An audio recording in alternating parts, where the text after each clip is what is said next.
ఇగో 8 hours నానబెట్టేసాను. దీన్ని ఇప్పుడు mixie పెట్టుకున్నాను. మల్టీగ్రెయిన్ దోశ కొద్దిగా మిక్సీ పట్టుకోవాలి. కొంచెం వాటర్ పోసుకొని ఇప్పుడు మిక్సీ పట్టుకోవాలి.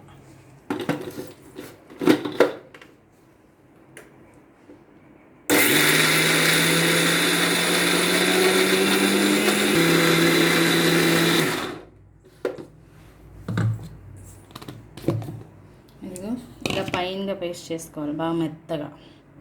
దీన్ని ఇందులోకి వేసుకొని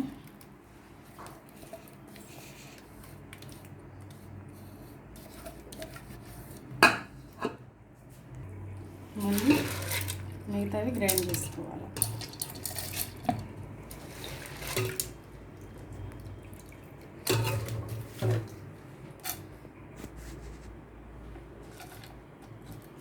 ఇలా కొంచెం వాటర్ పోసుకొని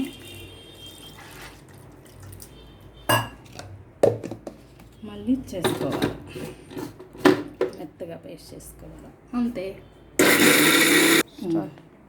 ఇది ఇలా మెత్తగా రుబ్బుకోవాలా, మిక్సీ పట్టుకోవాలని. దీన్ని 8 గంటలు పులియబెట్టాలి. తర్వాత దోశ మంచిగా వచ్చింది, అది రేపు చూపిస్తాను.